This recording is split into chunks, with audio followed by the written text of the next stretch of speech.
ഞാൻ ഒരു കാര്യം ചോദിക്കട്ടെ, കട്ട് ചെയ്യേ. എന്റെ ഫാമിലിയെ കുറിച്ച് ചോദിക്കണ്ട, കട്ട് ചെയ്യ്. താല്പര്യമില്ലടോ. നീ ഇങ്ങനെയൊക്കെ കാണിക്കും, നീ എന്നൊന്നും എന്നെ അഭിസംബോധന ചെയ്യണ്ട.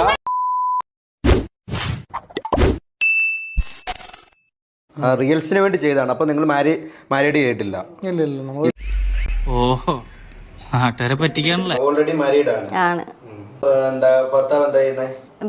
ഞാൻ ഒരു കാര്യം ചോദിക്കട്ടെ, കട്ട് ചെയ്യേ. എന്റെ ഫാമിലിയെ കുറിച്ച് ചോദിക്കണ്ട, കട്ട് ചെയ്യ്. എന്തിനാ ഇങ്ങനെയൊക്കെ എന്നോട് ചോദിക്കണേ? അതെന്നോട് ചോദിച്ചിട്ട് ചോദിക്കണ്ടേ? എനിക്ക് കുറെ പ്രശ്നങ്ങൾ കാണും അതിൻ്റെതായ. കട്ട് ചെയ്യ്.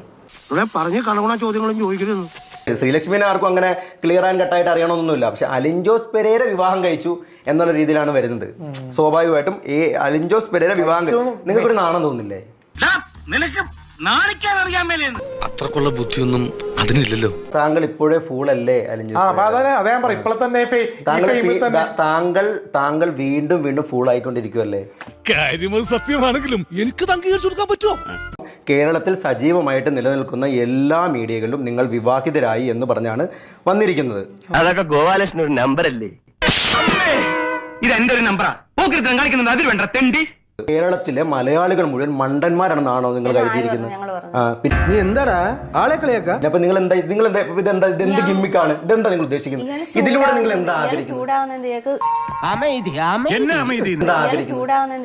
സാമാന്യമായ രീതിയിൽ ചോദ്യം ചോദിച്ചു. ചൂടാകുന്നല്ലോ, ഇത് മാന്യമായിട്ടുള്ള ചോദ്യമാണ്. ചേട്ടാ ചൂടാവല്ലേട്ടാ ഇങ്ങനെ. എടാ ചൂടാവണല്ല, എന്റെ ടോൺ ഇങ്ങനെയാടാ. ഞാനിപ്പോ നിങ്ങളെ ദേഷ്യപ്പെടുന്നു, നിങ്ങളെ ഉപദ്രവിക്കാൻ വരുന്ന പോലെ നിങ്ങൾക്ക് തോന്നുന്നു? എനിക്ക് തോന്നുന്നുണ്ട്. അത് നിന്റെ വെറും തെറ്റിദ്ധാരണയാ.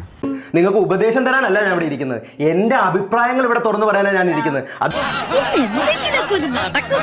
ഞങ്ങളുടെ അതെ, ഞാൻ പറഞ്ഞല്ലോ, അത് തന്നെയാണ് ഇപ്പൊ ഞാൻ പറഞ്ഞു വെച്ചത്. നിങ്ങളുടെ അഭിപ്രായം നിങ്ങളുടേതാണ്, എന്റെ അഭിപ്രായം എന്റേതാണ്. അപ്പൊ എന്റെ അഭിപ്രായം നിങ്ങളുടേതാക്കി മാറ്റാൻ നിങ്ങൾ ശ്രമിക്കണ്ട. വെറുതെ വർത്താനം പറഞ്ഞ സമയം കളണ്ട് ഒരു ഇഷ്ടം എടുത്ത് തലടിച്ച് വിളിക്കുന്നു. ഇവിടെ അമ്പലത്തിൽ കാണിച്ചത് ശുദ്ധ പോക്രിത്തരം എന്ന് തന്നെയാണ് എന്റെ അഭിപ്രായം. നല്ലതാണോ ഒരു പെണ്ണിനെ മുന്നിൽ ഇരുത്തിയിട്ട് ഇങ്ങനെ വായി വരുന്നതെല്ലാം വിളിച്ചു പറയുന്നത് നല്ലതാണോ? ഇപ്പൊ ഈ നിങ്ങൾ പറഞ്ഞ പോക്രിത്തരോ? അത് എന്റെ നാട്ടിൽ വലിയൊരു തെറിയാണ്. അതൊരു പുതിയ അറിവാണല്ലോ. പോക്രിത്തരോ? എന്റെ നാട്ടിൽ അത് വലിയ തെറിയാ. ഡിക്ഷണറിയിലുള്ള വാക്കല്ലേ? എനിക്കറിയത്തില്ല. എന്നെ കഷ്ടല്ലേ, കോമൺ സെൻസ് ഇല്ലാത്തിന്റെ കുഴപ്പേ. അല്ല, നിങ്ങളോട് സ്വാഭാവികമായിട്ട് ഞാൻ വിളിച്ചിരുത്തിട്ട് എന്ത് അപമര്യാദയായിട്ടുള്ള പോക്രിത്തരോ? ഈ പോക്രിത്തരം വിഡ്ഢിത്തരം പറയാതിരിക്കാ. മനഃപൂർവ്വം പറയണതല്ല, ജന്മനാ വിഡ്ഢിയാണേ. കുണുകുണാന്ന് പറഞ്ഞല്ലോ. എന്നൊരു കാര്യം പറയാം, താങ്കൾ പറയുന്നത് ഞാൻ പറയാം. കിടന്ന് ചൂടാവില്ല നാരായണി. ഒരു പാലിട്ട് അങ്ങോട്ട് ഇങ്ങോട്ട് വേണ്ടേ? താങ്കൾ എന്താ ഉദ്ദേശിച്ചിരിക്കുന്നത്? നീ ഇങ്ങനെയൊക്കെ കാണിക്കും, നീ എന്നൊന്നും എന്നെ അഭിസംബോധന ചെയ്യണ്ട. നിങ്ങൾ അനാവശ്യം പറഞ്ഞാൽ പെണ്ണാണെന്നും ഞാൻ നോക്കൂല. അടിച്ച് കാരണം പോച്ചോളെ. ലേഡിയോട് എന്താ ചോദിച്ചത്? താങ്കളോട് നിൽക്കൂ, താങ്കൾക്ക് ചോദ്യം ആ മയക്കെങ്കിലും തന്നിട്ട് പോവോ? കള്ളത്തരം കാണിച്ചാൽ കള്ളത്തരം തന്നെ പറയും. പിന്നെ കള്ളത്തരമല്ലേ? താങ്കൾ വിവാഹം കഴിച്ചു എന്നും പറഞ്ഞ് സോഷ്യൽ മീഡിയ മുഴുവൻ പറഞ്ഞിട്ട് താങ്കൾ കാണിച്ച കള്ളത്തരമല്ലേ? കഷ്ടം.